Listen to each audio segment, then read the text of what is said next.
നിങ്ങളൊരു lithium inverter battery എടുക്കാൻ തീരുമാനിച്ചോ എങ്കിൽ 3 ഇമ്പോർട്ടന്റ് കാര്യങ്ങൾ ശ്രദ്ധിക്കുക.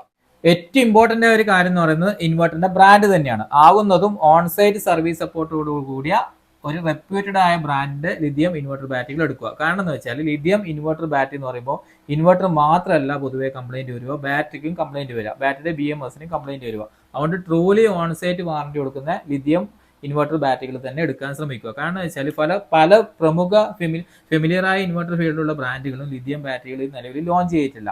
അതുകൊണ്ട് തന്നെ നമുക്ക് തീരെ പരിചയമില്ലാതെ ഓൺസൈറ്റ് വാറന്റി ഒന്നും ഇല്ലാതെ പല പ്രൊഡക്റ്റുകളും കേരളത്തോട്ട് കയറി വരുന്നുണ്ട്. അത് എങ്ങനെയെങ്കിലും ലിഥിയം ബാറ്ററി എടുക്കാനുള്ള കൺസെപ്റ്റിൽ അത് പർച്ചേസ് ചെയ്യുന്നത് എനിക്ക് യോജിപ്പില്ല. മാക്സിമം ക്വാളിറ്റി ഉള്ള പ്രൊഡക്റ്റുകൾ തിരഞ്ഞെടുക്കാൻ ശ്രമിക്കുക. അറ്റ്ലീസ്റ്റ് ഓൺസൈറ്റ് വാറന്റി ഉണ്ടെങ്കിലും ഉറപ്പിച്ച് വാങ്ങിക്കുക. ഇമ്പോർട്ടൻ്റ് ആയ രണ്ടാമത്തെ കാര്യമാണ് നിങ്ങളുടെ ലോഡിന് സപ്പോർട്ട് ആവുന്ന ഇൻവെർട്ടർ ബാറ്ററി തന്നെ എടുക്കുക. കാരണം ലിഥിയം ഇൻവെർട്ടർ ബാറ്ററി ആയതുകൊണ്ട് എങ്ങനെയെങ്കിലും പർച്ചേസ് ചെയ്ത് വർക്ക് ചെയ്യിക്കാൻ നോക്കരുത്. കാരണം ലിഥിയം ഇൻവെർട്ടർ ബാറ്ററി ആണെങ്കിലും നിങ്ങളുടെ ലോഡ് പഠിച്ച ശേഷം അതിന് ഈക്വലന്റ് ആയ ഇൻവെർട്ടർ ബാറ്ററി എടുക്കുക. പലപ്പോഴും ഇന്ന് മാർക്കറ്റിൽ എൻ്റർ ചെയ്ത സമയമായതുകൊണ്ട് തന്നെ 100 AH കപ്പാസിറ്റിയിലാണ് ലിഥിയം ബാറ്ററികൾ പൊതുവെ ഇപ്പോൾ ഏറ്റവും സ്റ്റാർട്ടിംഗ് സ്റ്റേജിൽ അവൈലബിൾ ആയിട്ടുള്ളത്. അതുകൊണ്ട് തന്നെ സിംഗിൾ 12.8 വോൾട്ട് ഉള്ള നമ്മുടെ സിംഗിൾ ബാറ്ററിക്ക് ഈക്വലന്റ് ആയ ലിഥിയം ബാറ്ററി എടുക്കുന്ന സമയത്ത് പലപ്പോഴും നമുക്ക് വേണ്ടത്ര ബാക്കപ്പ് കിട്ടാതെ അവസ്ഥ വരും. അപ്പോൾ നിങ്ങളുടെ ലോഡിന് ഈക്വലന്റ് ആയ പവർ ബാക്കപ്പ് കിട്ടുന്ന രീതിയിലുള്ള ഇൻവെർട്ടർ എടുക്കേണ്ടി വരുമ്പോൾ ചിലപ്പോൾ നിങ്ങൾക്ക് 25 വോൾട്ടിലുള്ള ലിഥിയം ഇൻവെർട്ടർ ബാറ്ററി എടുക്കേണ്ടതായിട്ട് വരാം. അപ്പോൾ അത് ശരിയായി പഠിച്ച ശേഷം നിങ്ങളുടെ ലോഡിന് ഈക്വലന്റ് ആയ ലിഥിയം ബാറ്ററി തന്നെ എടുക്കുക. എങ്ങനെയെങ്കിലും ലിഥിയം ബാറ്ററിയിലേക്ക് മാറുകയെന്ന് വിചാരിച്ച് ഒരു ബേസിക് പ്രൊഡക്റ്റ് വാങ്ങി ഉപയോഗിക്കാതിരിക്കുക.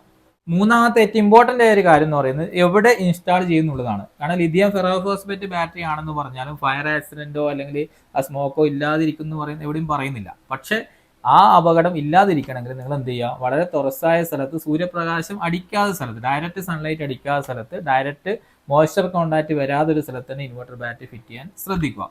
അതായത് വളരെ ചില വീടുകളിൽ ഇൻവെർട്ടർ പോയിന്റുകൾ വളരെ കൺജസ്റ്റ് ആയ സ്ഥലത്ത് അറേഞ്ച് ചെയ്തിട്ടുണ്ടെങ്കിൽ അവിടുന്ന് റീപ്ലേസ് ചെയ്ത് അതൊന്നും തുറസായ ഒരു സ്ഥലത്ത് ലിഥിയം ഇൻവെർട്ടർ ബാറ്ററികൾ ഫിറ്റ് ചെയ്യാൻ വളരെ ശ്രദ്ധിക്കുക.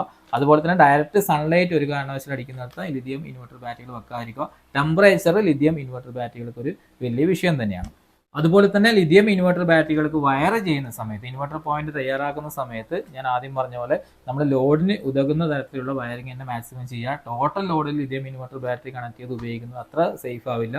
എപ്പോഴും കണക്റ്റഡ് ലോഡ് വളരെ കീപ്പ് ചെയ്ത് ഉപയോഗിക്കാൻ ലിഥിയം ബാറ്ററി ഇൻവെർട്ടർ ഫിറ്റ് ചെയ്യുന്ന വയറിംഗിൽ ശ്രദ്ധിക്കേണ്ടതായിട്ടുണ്ട്. ടെക്നോളജിയുടെ മാറ്റം എന്നും മാർക്കറ്റിൽ ആവശ്യമാണ്. ഈ 3 ഇമ്പോർട്ടന്റ് കാര്യങ്ങൾ നിങ്ങൾ ശ്രദ്ധിച്ചാണ് നിങ്ങൾ ലിഥിയം ഇൻവെർട്ടർ ബാറ്ററി വാങ്ങി ഉപയോഗിക്കുന്നെങ്കിൽ നിങ്ങൾക്ക് വലിയ ബുദ്ധിമുട്ടില്ലാതെ ഫ്യൂച്ചറിൽ ഉപയോഗിച്ച് പോകാം. വീഡിയോ നിങ്ങൾക്ക് ഉപകാരപ്പെട്ടെങ്കിൽ ലൈക്ക് ചെയ്ത് ഷെയർ ചെയ്യാൻ മറക്കരുത്.